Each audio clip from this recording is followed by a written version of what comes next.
Alright, welcome to this video, which is a bit of a different one to my past ones now. I would like to introduce why I even started this YouTube channel in the first place.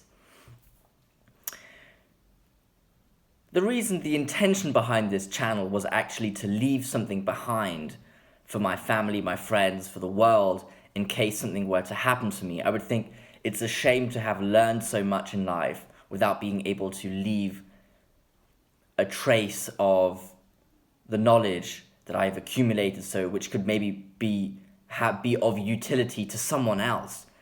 So I also journal, which is another way for me to put my thoughts, my daily thoughts down into a book, onto paper, so if somebody wants to read it one day, maybe they can learn or understand what was going through my head and understand the narrative of my life, which could be useful to them or help them figure out what to do and maybe realize that they're not alone.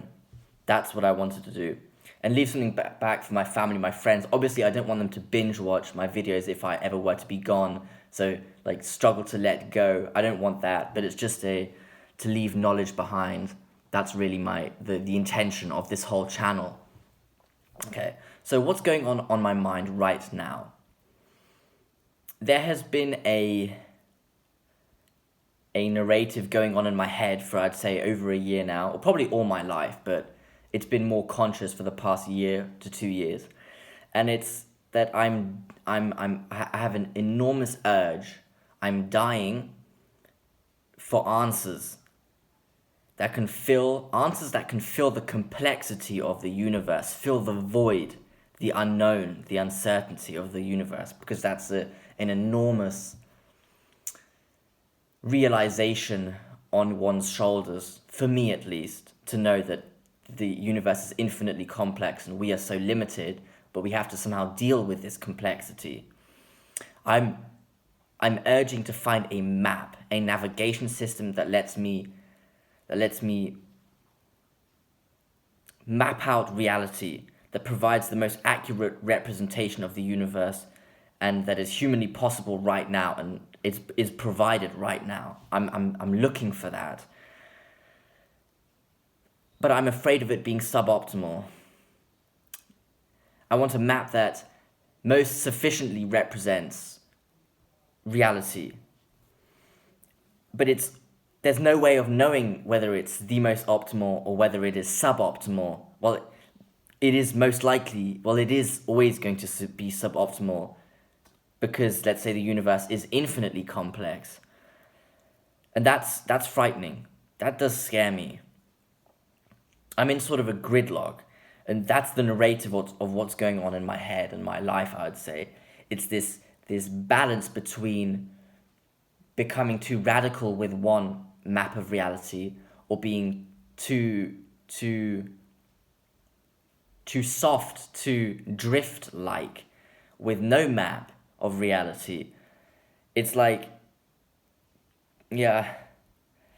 And whenever I come across YouTube videos, books, knowledge on mapping out reality, it intrigues me so much. It is the thing that intrigues me most right now and has been intriguing me for the past 1 to 2 years. Whenever I hear somebody talking about the nature of reality, I'm all ears and I just try to absorb it, and I find it absolutely fascinating, really. Whenever somebody like Jordan Peterson or books by Carl Jung, anything to do with mapping out the human psychology or how we interpret the world, wow, I'm all ears. I'm all ears. More than anything else, I'm all ears towards that.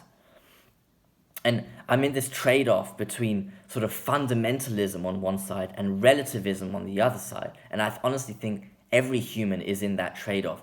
Fundamentalism is that you believe this way is the right way, there's no other way possible, and you have no tolerance for any other way. So you choose a map and you say, this is the way, anything else any other map is suboptimal, is not correct. But the problem is here that, as I said, the universe is too complex to be able to say that this is the right way. And I think if you lead on fundamentalism, you become radical, and you actually eventually get crushed by reality, because you are corrupting yourself of the nature of reality. You don't realize that it's complex, and you eventually, reality crushes you because there is a lot more of the universe than there is of you.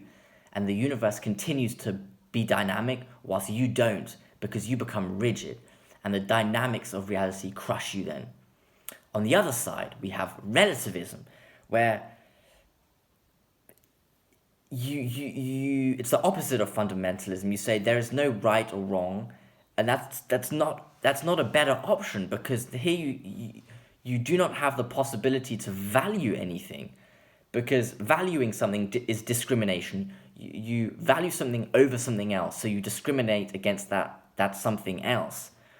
For example, if you're like in relativism, you can't say integrity is more valuable than dishonesty. You don't know. I mean, you can't say if it's more valuable, because the world is too complex. You don't have the right to. Who are you to say something like that? And a more practical example is like, if somebody were to say Christian values are better than Islamic values, well, I mean, we'd have to define what they are first, but you can't say that in relativism, because you don't know. Who are you to say that? And that's not a better solution than fundamentalism, I think, because then you again get crushed by reality, because reality is still infinitely complex, but you have no toolbox to handle it. It's like, I think relativism, you could say, is like a pre-stage of nihilism. Nihilism is the belief that there's no meaning in anything, there's no right or wrong, let's say. I think so. I would say that's nihilism. And that's not better, because you still get crushed by the universe. So, and that's, well, you have no, in relativism, you have no map to guide you through reality, let's say. You have no way of you have no value system, and that's terrible. That's really terrible. And actually, I mean, I think it's, as a human, impossible to have no value system. You'll always value something over the other, but if you deny it, it's pathological, I think. And this is what's going on in my head. It's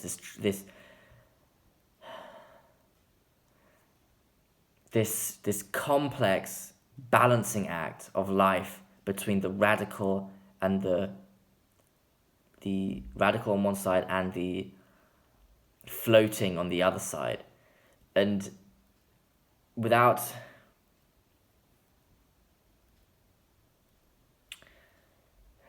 you have to do that essentially in every aspect of life, find this balance. And that is so difficult, because you'll always be suboptimal to a degree, I think, like practically suboptimal when you behave based on your map of reality. And that's quite terrifying, because I'm afraid of taking suboptimal choices and going on a suboptimal path, but I guess I have no choice, really, and coming to grips with that is tricky. Yeah. But I guess the beauty of it is that you'll never know what your opportunity cost was or is, let's say. You'll never know what you're missing out on if you just choose a path, if you just choose a direction. Because what the other options will just not be there. You will never know how they would have been. So I guess it's just choose a bloody path and go for it. Do your best. But make sure there you go. Make sure you choose the right path, a good path. That's difficult. Anyway, that was a little dive into what's going on in my mind. Subconsciously, I'd say, especially. Consciously also, but less so, because I'm quite afraid of it. But yeah. Thanks for listening, guys. Maybe you could relate to this narrative in your head yourselves. Again, maybe not consciously, but subconsciously it's going on. And yeah, I guess we've got to figure it out. Let's go. Peace.